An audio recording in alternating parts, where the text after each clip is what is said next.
What's up, family? This is Daku, and welcome to Operation Black Independence. Today, I want to show you how to make an easy and simple self-watering container using items that you already have around the house. Now, what we have here are 2 cups. 1 cup you're going to use as a pot to house your plant and your soil, and the other cup is going to be where you put the nutrients and your liquid in. Okay? Now, the first cup that you're going to use as the pot, you want to make sure you put holes in the bottom of that cup. The other cup, of course, you don't want holes in the bottom because then the water will run out. So you want to leave that cup as is. But the other cup, you want to make sure it's big enough to fit your pot, the cup that you'll be using as a pot, inside of. Alright, so we have 2 self-watering containers here that we made exactly how I just showed you. These are tomato plants that we've been growing since January.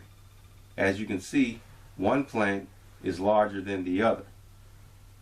The reason this plant is larger than this plant is because it has a greater root mass.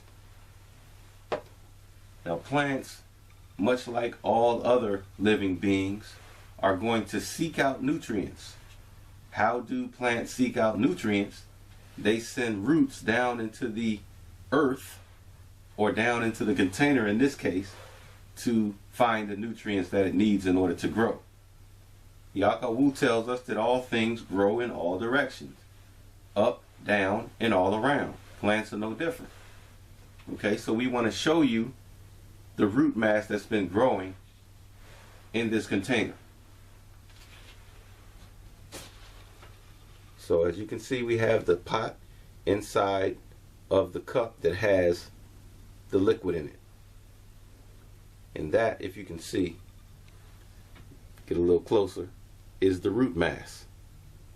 The plant sent these roots down searching for nutrients, and it found nutrients, and that's why this plant is much bigger than the other.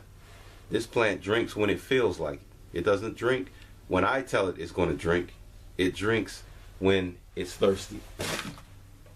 So that's how you can make a simple self-watering container using items that you can find around the house. Remember, it's important that we as black people do not continue to rely on those that we may consider friends on the outside of our community to feed us, and we sure should not be continuing to rely on those that have proven to be our enemies to feed us. This has been Daku Akabo wa Akatu.